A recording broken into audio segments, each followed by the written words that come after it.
Ito ang dating ospital ng syudad ng Iriga na matatagpuan sa barangay La Trinidad.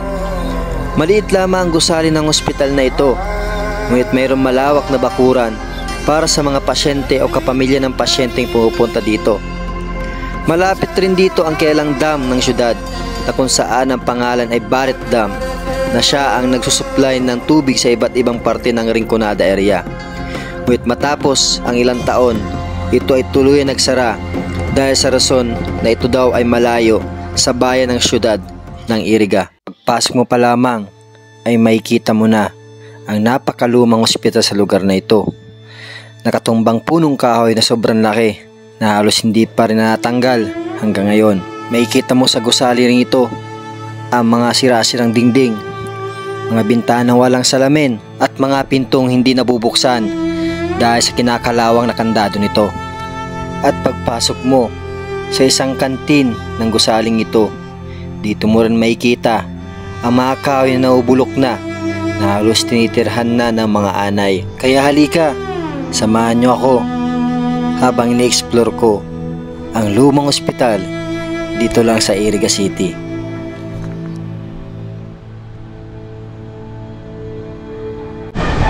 Guys, good morning. So, nandito ako ngayon sa La Trinidad, dito lang sa Iriga City.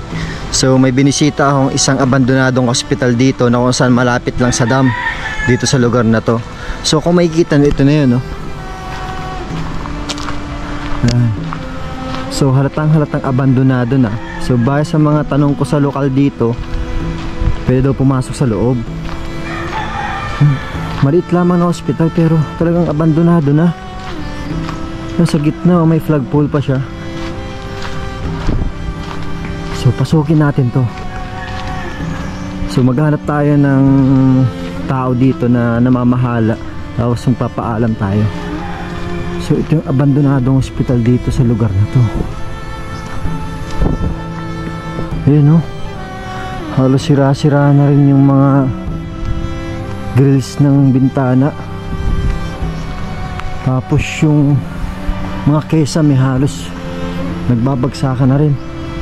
So ito yung flagpole. May tao sa loob. So magpapaalam na tayo. Nakakandado siya, oh. So paalam na tayo.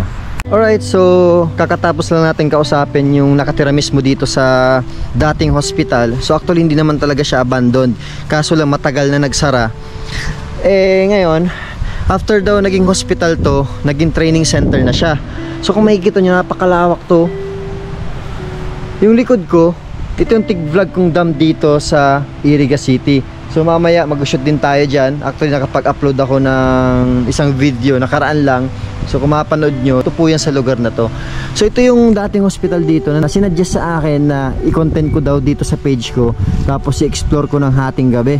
Kaso lang problema, may nakitira dito, based po sa nakausap ko, kailangan muna natin magpaalam sa NIA. And then, yung NIA naman, pumapayag naman na mag-shoot or mag-vlog dito lang sa labas, kasi hindi sila pumapayag na magpapasok kasi unang-una may nakatira sa loob ng gusaling ito. Pwede daw tayo mag-shoot dyan kung sakaling wala talagang nakatira. Pero kung makikita nyo, lumang-luma na, oh. Base po dito sa nakausap ko, 1970s pa daw ito itinayo. So ibig sabihin, napakatagal na. Alright, so tingnan natin kung hanggang saan tayo makakuha ng video dito. So punta natin hanggang gilid. Grabe, ang tagal na, 1970s, no?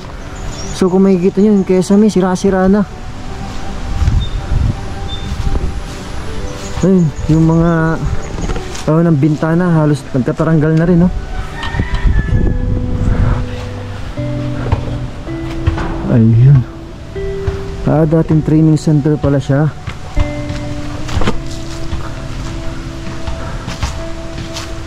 Matagal na, hindi na naayos ng gobyerno, no?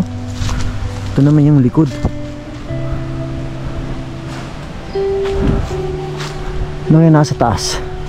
Yun sanang gusto kong gawin, pasukin ko ang loob. Kaso lang, sabi nga nung nakatira dito, hindi pwede kasi may nakatira sa loob ng gusaling ito. So respeto, kaya kailangan natin dito lang kumuha ng video sa labas ng gusaling ito. Grabe, kung may kita yung mga kesame, sira-sira na rin, oh. So ito yung supply nila ng tubig. Hanggang ngayon may dumadaloy na tubig na kung saan dito naglalaba yung nakatira dito. Malaki siya. Puno ng naraw yun, oh. Tingnan natin, pasukin muna natin to. So dito libre ang tubig, oh. Galing yan sa dam. Doon mismo. Saka ang linis. Linis ang tubig, oh. Tingnan natin.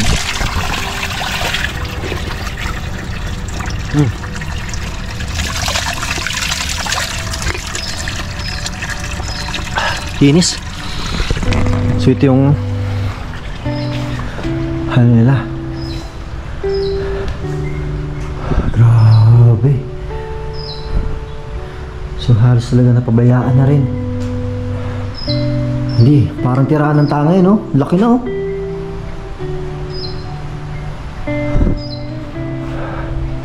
So dito naman sa kabila, ito din yung naging parte ng training center. Subukin natin. Halos wala na itong mga bintana. So ginawa na rin sampayan. So may mga alambre dito sa loob.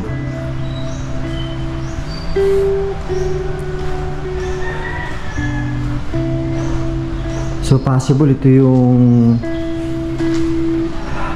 kainan dito sa training center na to, kasi may lababo. So hindi ko alam kung anong partition to. So pwedeng dito nilalagay yung mga niluluto nila, tapos dito yung mesa, tapos upuan. So after the training ng mga nandito, or siguro yung kung dating hospital to, yung mga staff dito kumakain. So pagpalagay na natin na siguro ito yung dating kantin, diba? Kasi ito yung lababo, ito naman yung portion na dito isineserve yung pagkain in case na may mga order. So ito yung CR. Grabe, lumang-luma na rin, oh.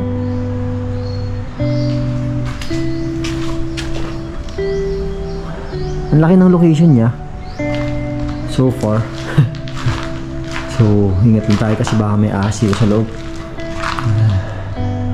So hindi natin masabi kung CR nga ba talaga to, kasi wala naman inodoro, diba?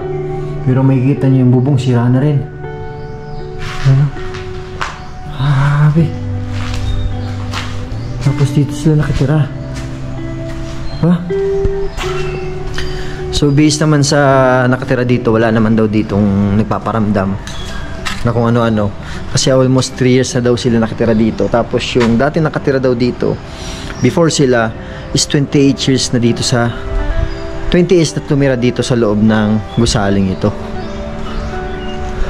Tagal na, no? Kung 1970s. Tapos ito yung CR dito sa gusaling ito. Yun. Hati-hati. 1, 2, 3, 4, 5, 6, 7, 8. 8 partition ng CR. May mga inodoro to. Kita niyo yun? Ito lang lumang-luma na. Ito yung likod. Okay.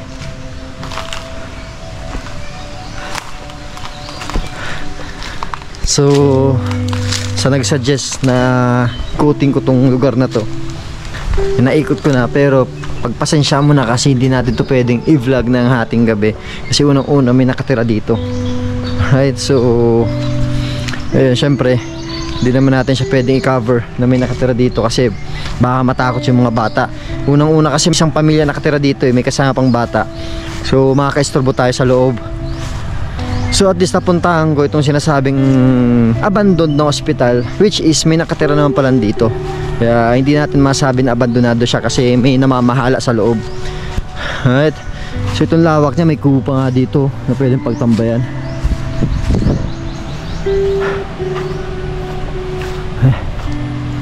Ito yung dam sa dulo. So mag-shoot tayo dyan ngayon para makita nyo sa page ko na kung anong itsura sa taong 2025 ang dam na to. Wala nang pagbabago, dati lang naman. Masabi ko lang siguro malakas yung daloy ng tubig ngayon. Alright, so yun, magpapaalam na ako. Si Papa AJ ito, peace out.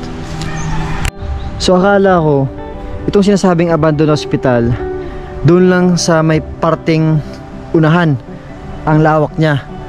Meron pa pala dito sa likod nila. Ito, ayun no.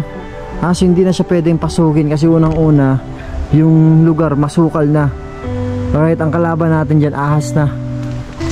So ang gagawin na lang natin, paliparin na lang natin drone para makita ninyo dito sa vlog na to. So yun no, ang tataas na ng mga halaman dyan. So hindi natin alam, baka may nakatira dyan ahas, delikado.